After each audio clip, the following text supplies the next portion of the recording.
વિદ્યાર્થી મિત્રો, આજના લેક્ચરમાં મારી યુટ્યુબ ચેનલમાં આપનું સ્વાગત છે. આજનો લેક્ચર છે આપણો ધોરણ 12 કોમર્સ આંકડાશાસ્ત્ર ભાગ 2, જેમાં ચેપ્ટર નંબર 5 વિકલનનું સ્વાધ્યાય 5.1 આજે શરૂ કરીએ છીએ, જેમાં દાખલા નંબર 1ની શરૂઆત કરીએ. તો 5.1ની અંદર ટોટલ 7 દાખલા છે. બધા તો આ એક વિડીયોની અંદર શક્ય નથી, પણ આપણે 2 કે 3 ભાગમાં બનાવીશું. તો 5.1માં દાખલા નંબર 1 એની અંદર 7 છે. શું કીધું છે? તો વ્યાખ્યાની મદદથી વિધેયના વિકલિત મેળવો. એટલે કે આપણે વિકલન શોધવાનું છે, પણ શેની મદદથી? વ્યાખ્યાની. વ્યાખ્યાની મદદથી એટલે કે મેં તમને ગઈકાલે એક સૂત્ર શીખવાડ્યું હતું, યાદ હોય તો, આ રહ્યું F' વાળું. તો આ સૂત્રની મદદથી આપણે વિકલન શોધવાનું છે. એનો ઉપયોગ ના કરીએ એટલે કે આપણે એક્સનો ઉપયોગ કરીશું, F' વાળું. એની જગ્યાએ એક્સ લખીશું. એટલે કે આપણે આ સૂત્રનો ઉપયોગ કરીને વિકલન શોધવાનું છે આજે. તો શરૂઆત કરીએ દાખલા નંબર પહેલાની કે f of x બરાબર 2x plus 3. અહીંયા f of x કીધું છે એટલે આપણે x વાળા સૂત્રનો ઉપયોગ કરીશું, એ વાળાનો નહીં. તો હવે જ્યારે પણ f of x આપ્યું હોય અને એવું કીધું હોય કે વ્યાખ્યાની મદદથી વિકલિત મેળવો, તો તરત જ f of x plus h શોધી લેવાનું. શું શોધી લેવાનું? f of x plus h. એટલે કે રકમમાં જ્યાં જ્યાં x હોય એની જગ્યાએ x plus h લખી દેવાના. તો 2 કૌંસમાં x plus h અને વત્તા 3. તો જ્યાં x હતા ત્યાં x plus h લખી દીધા. હવે 2 ને અંદર ગુણાકાર કરી લઈએ. 2x વત્તા 2 ને h સાથે ગુણીએ તો 2h. ભૂલ ના થાય, બંને સાથે ગુણવાના છે. વત્તા 3 એમના એમ, કારણ કે 3 કૌંસની બહાર હતા એટલા માટે એનો ગુણાકાર થશે નહીં. તો આ શું મળ્યું આપણને? x plus h. અને f of x તો આપેલા જ હતા. હવે આપણે શું કરીશું? સૂત્ર લખી અને એની અંદર કિંમત મૂકીએ. તો સૂત્ર લખીએ કે f' x બરાબર limit h tends to 0 f of x plus h minus f of x અને આખાના છેદમાં h. આ સૂત્રની મદદથી આપણે વિકલન શોધીશું. હવે આમાં કિંમતો મૂકીએ. Limit h tends to 0 f of x plus h જે આપણે શોધ્યું, શું મળ્યું? 2x plus 2h plus 3. તો બ્રેકેટમાં લખીએ અથવા એમને એમ લખીશું તો પણ ચાલશે. 2x plus 2h plus 3 ઓછા f of x ની વેલ્યુ શું છે? 2x plus 3. હવે માઇનસ આવ્યા તો માઇનસ પછીની જેટલી પણ કિંમતો એ બધી બ્રેકેટમાં જ લખવી પડે. આ જરૂરી છે. જો પ્લસ હોય તો ચાલશે, પણ માઇનસ છે એટલે લખવી પડશે. તો f of x ની વેલ્યુ શું છે? 2x plus 3. 2x plus 3 છેદમાં h. Limit h tends to 0. હવે આ લાઇનસર પહેલી કિંમતો લખીએ. 2x plus 2h plus 3. હવે આ કૌંસ છોડી દઈએ, પણ કૌંસને છોડતા પહેલાં જોવાનું કે બહાર માઇનસ હોવાના કારણે અંદરની નિશાની બદલાઈ જશે.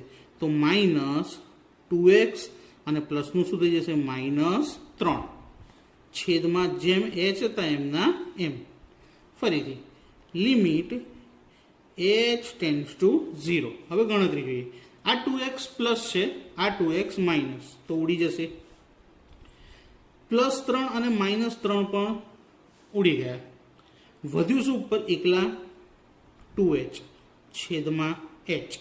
અહીંયા h ઉડી ગયા. તો ફક્ત શું વધ્યું? 2.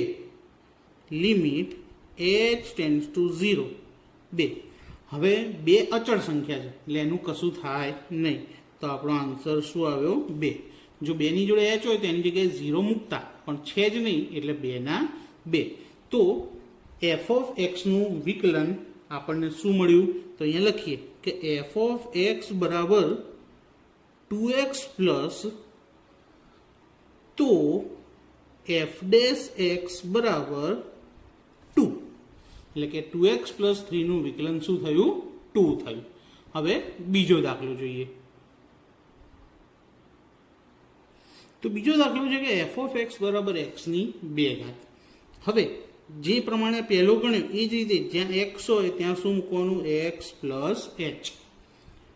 તો સામે પણ એક્સની જગ્યાએ એક્સ પ્લસ એચ અને એનો સ્ક્વેર. કૌંસની બહાર જ્યારે સ્ક્વેર આવે ત્યારે વિસ્તરણ કરવું પડશે. અને વિસ્તરણ માટે તમને યાદ હોય તો આપણે વિસ્તરણનું સૂત્ર શીખેલા છે કે a plus Bino bracket square બરાબર a સ્ક્વેર વત્તા 2ab વત્તા b સ્ક્વેર. આવું આપણે શીખેલા છે. તો જ્યાં a અને b છે એની જગ્યાએ x અને h સમજીશું. તો a સ્ક્વેર છે તો પહેલાં શું આવશે? એક્સ સ્ક્વેર વત્તા મધ્યમ પદ એટલે 2xh અને વત્તા hનો સ્ક્વેર. તો આ સૂત્રની મદદથી આપણે આ વિસ્તરણ શોધી લીધું. હવે સૂત્ર લખીએ કે f ડેશ x બરાબર limit h tends to 0 f of x plus h minus f of x upon h. હવે આની અંદર કિંમત મૂકી દઈએ. Limit h tends to 0. f of x plus hની કિંમત આ ઉપર લખી દે કે x square plus 2xh plus hનો સ્ક્વેર માઇનસ f ઓફ xની કિંમત શું છે? X square. હવે સિંગલ કિંમત છે એટલા માટે બ્રેકેટ કરતા નથી, ડાયરેક્ટ લખી દઈએ છેદમાં h. તો અહીંયા મિત્રો ગણતરી કરીએ તો શું સરખું દેખાય છે? એક્સ સ્ક્વેર અને એક્સ સ્ક્વેર, આ પ્લસ અને આ માઇનસ. તો પ્લસ અને માઇનસ શું થઈ જશે? ઉડી જશે. તો શું વધ્યું? Limit h tends to 0 2xh plus hનો સ્ક્વેર છેદમાં h. હવે આ બંને પદમાં કોમન શું દેખાય છે? h. તો જ્યાં સુધી ગણતરી થતી હોય ત્યાં સુધી કરવાની, ના થાય તો hની જગ્યાએ 0 મૂકવાના. અને હંમેશા યાદ રાખવાનું કે ક્યારેય પણ આ જે hની કિંમત 0 છે એ છેદમાં આવશે નહીં. કારણ કે જો છેદમાં શૂન્ય આવી જાય તો આનું વ્યાખ્યાયિત આપણે કરી શકતા નથી, એ અવ્યાખ્યાયિત પદ થઈ જાય. તો અહીંયા ઉપર બંનેમાંથી h કોમન નીકળી જશે. તો પહેલામાંથી વધશે 2x, h આવી જશે બહાર. અહીંયા બે ઘાત છે એમાંથી એક h બહાર અને એક અંદર રહેશે. 2x વત્તા h અંદર રહેશે h કોમન લઈને.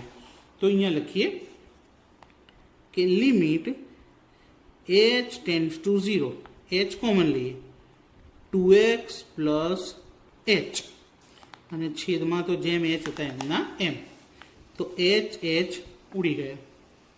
ફરી લિમિટ h ટેન્ડ્સ ટુ 0. શું વધ્યું? 2x plus h. હવે આની કોઈ ગણતરી શક્ય નથી. તો હવે hની જગ્યાએ શું મૂકી દઈશું? 0 મૂકી દઈએ. તો હવે લિમિટ લખવાની નહીં. તો 2x પ્લસ hની જગ્યાએ 0. 2x ની અંદર 0 ઉમેરવાથી કોઈ ફરક પડશે નહીં, 2x એમના એમ. તો આ આપણો આન્સર મળી ગયો કે f ઓફ x બરાબર x સ્ક્વેર. તો f ડેશ x એટલે કે એનું વિકલન શું થાય? 2x થાય. મિત્રો દાખલામાં તમને પૂરેપૂરી સમજણ પડી. આજના લેક્ચરમાં આપણે 2 જ દાખલાનો સમાવેશ કરીએ કારણ કે આજે આપણે આની શરૂઆત કરી છે. આ બે દાખલા પૂરેપૂરા સમજી લો, ચોપડીની નોટમાં તમારી 2 વાર ગણી લો. અને જો વિડીયો પસંદ આવ્યો હોય તો વિડીયોને લાઇક કરજો, તમારા મિત્રોને શેર કરજો અને ચેનલને સબસ્ક્રાઈબ કરવાનું ભૂલતા નહીં, જેથી આવા નવા વિડીયોની લિંક્સ તમને મળતી રહેશે. Thank you.